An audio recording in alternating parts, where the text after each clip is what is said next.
Bonjour, je suis Caroline de Souffle Quantique et dans ma série de vidéos concernant les ressources extérieures, aujourd'hui je vais vous parler d'un homme qui s'appelle Guibert del Mármol et qui a été interviewé par Lilou Massi.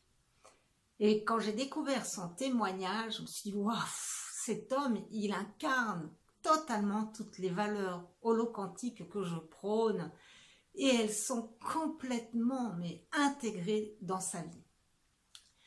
Donc cet homme, quand il avait une trentaine d'années et qu'il était tout accaparé par son désir de réussite financière et sociale, il a eu un problème, on va dire, physique et avec, je dirais, une grosse boule dans le cerveau, de manière à ne pas prononcer ce mot qui, en langue des oiseaux, est déjà porteur d'une fréquence très délétère pour notre physiologie.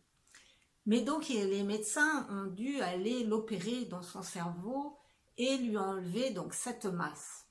Et quand il s'est réveillé, les médecins lui ont dit la bonne nouvelle, c'est que vous êtes vivant, et que la mauvaise, c'est qu'on a dû vous retirer l'hypophyse et que sans hypophyse, on ne peut pas vivre correctement.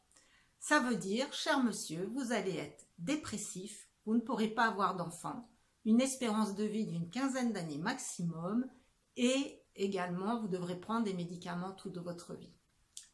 Donc aujourd'hui cet homme témoigne, il a autour de 50-55 ans je pense d'après les vidéos, mais il ne dit pas son âge et il est dans une santé parfaite.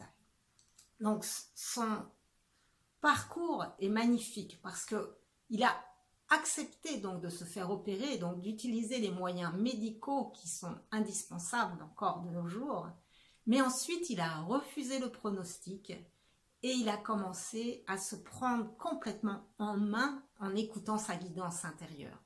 Ça a commencé par prendre soin de son corps physique en changeant d'alimentation, non pas en suivant des dogmes, mais en écoutant son corps.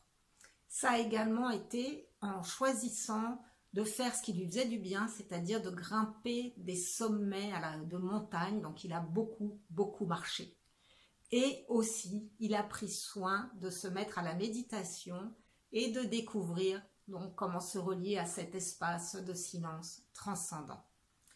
Et aujourd'hui, eh bien, il enseigne à des entrepreneurs comment passer de l'ancien paradigme qui était un leadership fondé sur la compétition, sur la séparabilité et sur la recherche d'un profit, on va dire, égoïste, à des valeurs que lui-même caractérise féminines dans ce nouveau paradigme, c'est-à-dire que les entreprises intègrent ces valeurs féminines de coopération, de vision à long terme, d'intuition et surtout de se mettre au service pour tous.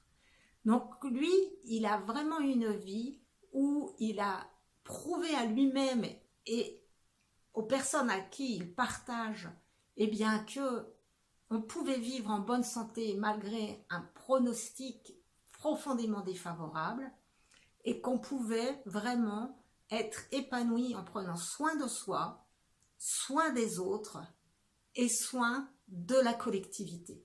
Et c'est ça qui nous rend profondément heureux, c'est quand on se met au service de nous, des autres et de l'ensemble.